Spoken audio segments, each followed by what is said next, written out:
오늘은 수학 공부를 잘하는 법을 한번 같이 나누어 볼까 해요.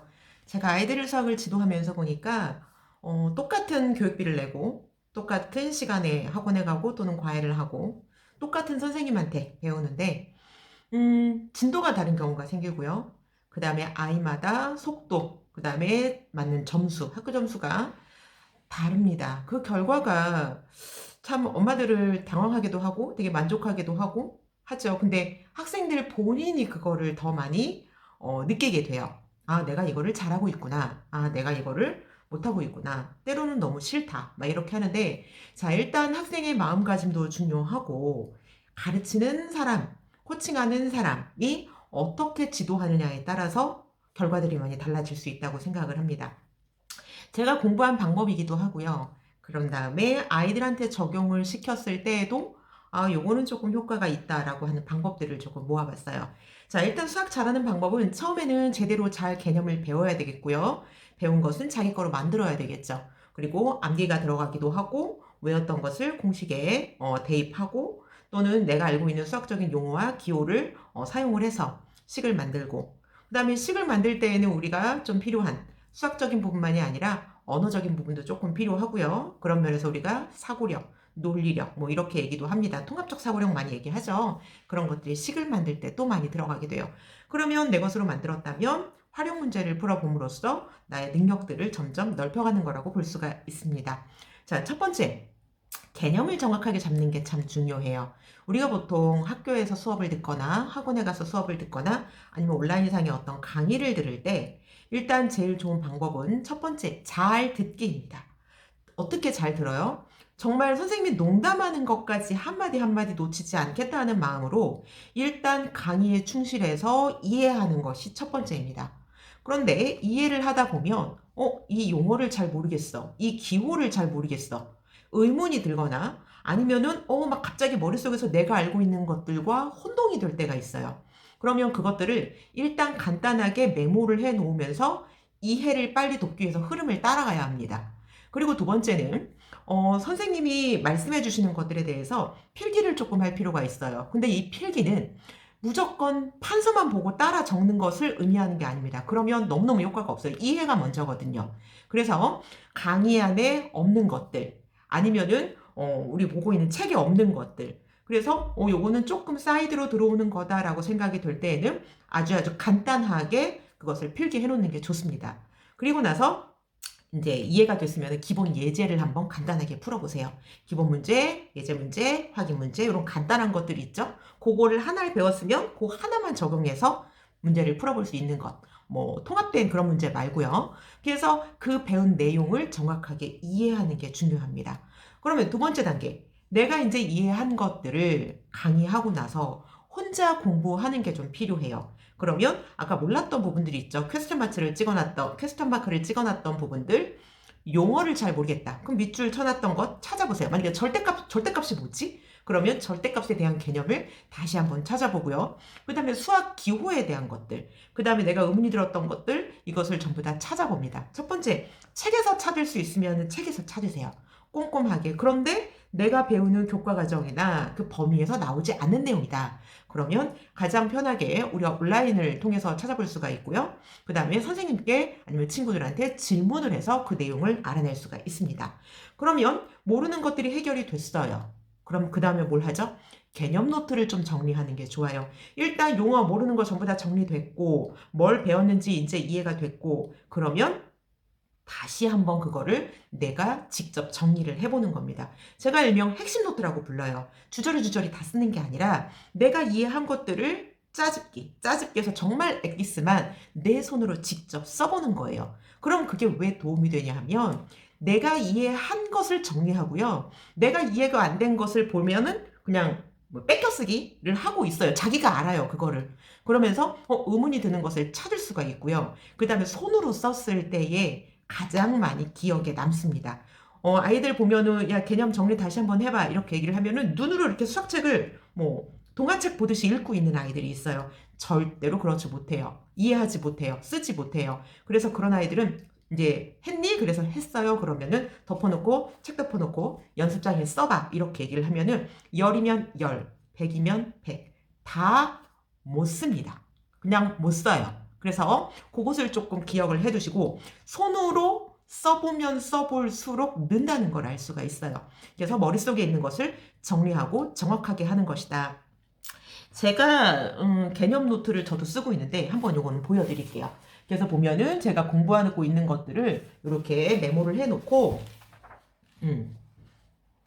예를 들어서 점화식이다 그러면은 그거에 대한 내용을 쭉 정리를 해놓습니다.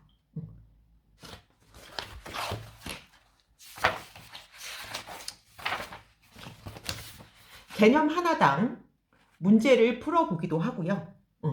강의에 있었던 것, 그 다음에 내가 보충하고 싶은 것, 아니면 내가 숫자를 하나 더 바꾸어서 이렇게 정리를 해봅니다. 그래서 이런 것들은 주로 증명 과정이나 왜 그렇게 나오는지 설명할 때, 우리 근해 공식 그러면 근해 공식이 어떻게 유도되는지 과정들 다 아시죠? 근데 대부분의 아이들이 공식만 딸랑 근해 공식 외워가지고 그냥 숫자만 딱딱딱 대입해서 답이 나오면은 X값 이렇게 찾는단 말이에요. 그래서 근해 공식을 유도할 수 있는지, 그 다음에 공식이 기억나지 않았을 때 그 문제를 공식 푸는 것처럼 해서 답을 얻어낼 수 있는지, 이게 본인의 능력이에요.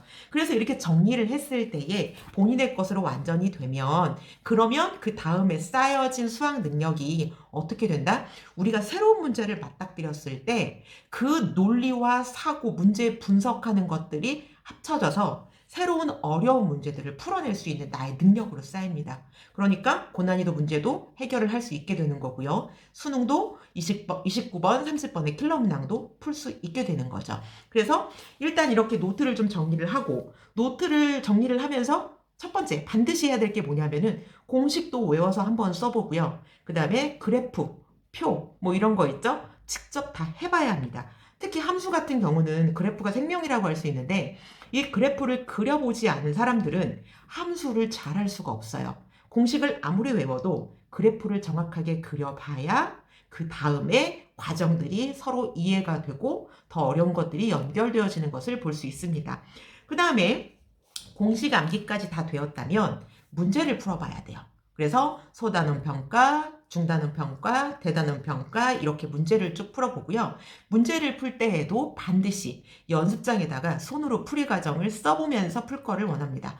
자, 한눈에 딱 보여서 답이 나오는 것들은 굳이 그렇게 하지 않아도 돼요. 그런데 우리가 보통 고등으로 갈수록 문제가 길어지잖아요. 그러면 그것들은 손으로 직접 다 그려보고 풀어보고 하는 것이 좋습니다. 그러면 점차 중간 과정이 생략될 것들은 생략되고 다음 단계로 암산이 넘어가기도 하고 해요. 누구한테 보여주기 위한 노트가 아니라 자기가 간직하고 자기의 능력을 체크하고 또 모르는 것이 나왔을 때 다시 한번 확인할 수 있는, 옛날에 풀었는데 다시 보니까 모르겠네, 이런 문제들이 있거든요. 그래서 노트를 정리하는 것은 아주 좋은 습관입니다. 그래서 저도 이렇게 노트를 모두 다 풀고 있어요. 그러면 한번 볼까요? 한번 이렇게 그래프를 그리는 건데 문제는 쓰지 않았습니다.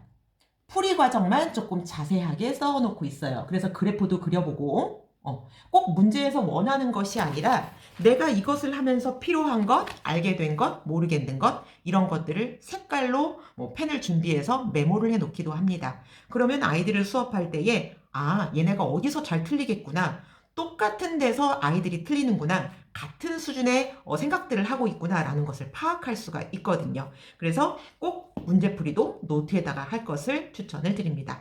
자, 공부를 잘하는 사람들은 알 것 같다 라는 느낌이 들었을 때 한 번 더 본다고 합니다. 왜냐하면 아는 것하고 알 것 같다 이 느낌은 전혀 다르거든요. 그런데 알 것 같다라는 느낌이 들어야 아는 단계로 넘어갈 수가 있어요. 그러면 어떻게 한다? 요거 요렇게 끙끙매고 해보니까 이제는 내가 이거 조금 알 것 같아. 그러면 다시 한번 처음으로 되돌아가서 쭉 다시 보는 거죠. 공식은 뭐가 쓰였고, 개념은 어떤 게 쓰였고, 나는 요 부분에서 자꾸 틀리는데 여기서 생각을 조금 바꿔줘야겠다. 1번 방법은 일상적인 것인데 얘는 2번 방법을 써야지 풀리는 문제구나라는 것들을 다시 한번 정리를 합니다. 그러면 자기 머릿속으로 완전히 들어오게 됩니다. 자, 다 했다면 그러면 어느 정도 이제 자신감이 좀 생길 거예요. 문제집도 다 풀었을 거예요. 그러면 그 다음에 뭘 하죠? 난이도를 조금 높인 교재를 풀어주면 됩니다. 처음에는 조금 쉬운 것으로 접근을 하시고요. 단계가 들어가면 시간이 좀 지나가면 자신감이 좀 붙으면 레벨이 조금 높은 문제집을 선택해서 풀리는 게 좋아요. 처음부터 기초와 너무 고난이도 레벨을 같이 가는 것은 좋지 않습니다. 푸는 사람도 하기 싫어요. 왜냐하면 문제 이해하기도 힘들고 풀었는데 답도 틀리고 그러면 저 같아도 하기 싫을 것 같아요.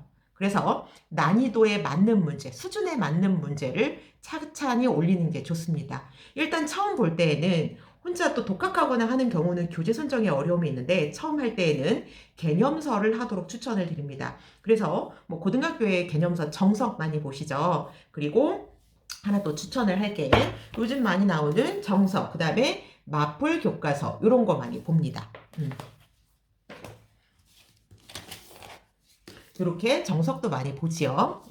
그리고 하나 더 뭐 개념 원리, 그 다음에 뭐 개념 플러스 유형 뭐 이런 책들을 많이 보는데 이거는 지금 판매가 되고 있는지 안 되고 있는지 모르겠는데 이거는 거미수학이라고 하는 게 예전에 있었어요. 제가 이걸로 거의 수업을 들을 때 많이 도움이 됐던 것 같아요. 대학교에서도 증명하는 과정에서 조금 어려울 때에는 이 책을 갖다가 같은 단원을 보면 아주 쉽게 고등학생, 중학생 눈으로 이해할 수 있는 수준으로 많이 설명이 되어져 있어요.